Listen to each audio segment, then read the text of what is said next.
నామినేషన్ల ఘట్టం ముగియడంతో ప్రచార పర్వంలో బిజీ అయ్యారు నేతలు. గెలుపు కోసం ఎత్తులకు పై ఎత్తులు వేస్తున్నారు.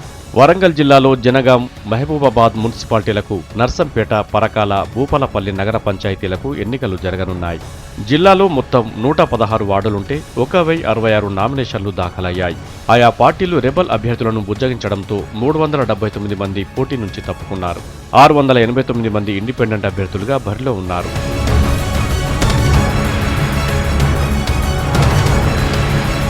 మున్సిపల్ పోరులో కాంగ్రెస్, టీఆర్ఎస్కు రెబల్ పోరు పట్టుకుంది.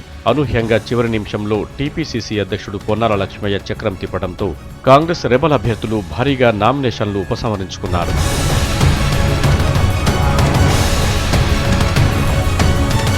మహబూబాబాద్లో కాంగ్రెస్, సిపిఐ పొత్తు పెట్టుకున్నాయి. సిపిఐకి 8 వార్డులను కేటాయించింది కాంగ్రెస్.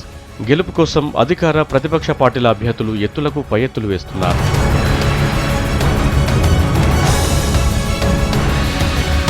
భూపాలపల్లి నగర పంచాయతీలోనూ కాంగ్రెస్ సిపిఐతో పొత్తు పెట్టుకుంది. దీంతో సిపిఐకి 4 వార్డులు కేటాయించగా మిగిలిన అన్ని వార్డుల నుంచి కాంగ్రెస్ అభ్యర్థులు పోటీ పడుతున్నారు. టీఆర్ఎస్ కూడా అన్ని వార్డుల్లో పోటీ చేస్తోంది.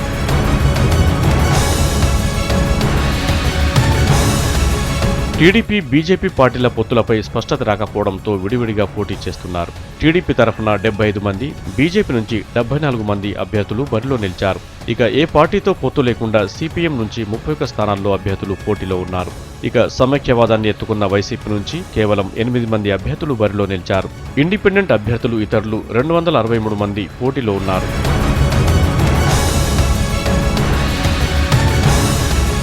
జిల్లాలో ప్రధాన పోటీ కాంగ్రెస్, టీఆర్ఎస్ల మధ్యనే కొనసాగనుంది. మున్సిపాలిటీలు, నగర పంచాయతీల కైవసం కోసం తీవ్రంగా ప్రయత్నిస్తున్నారు అన్ని పార్టీల నేతలు.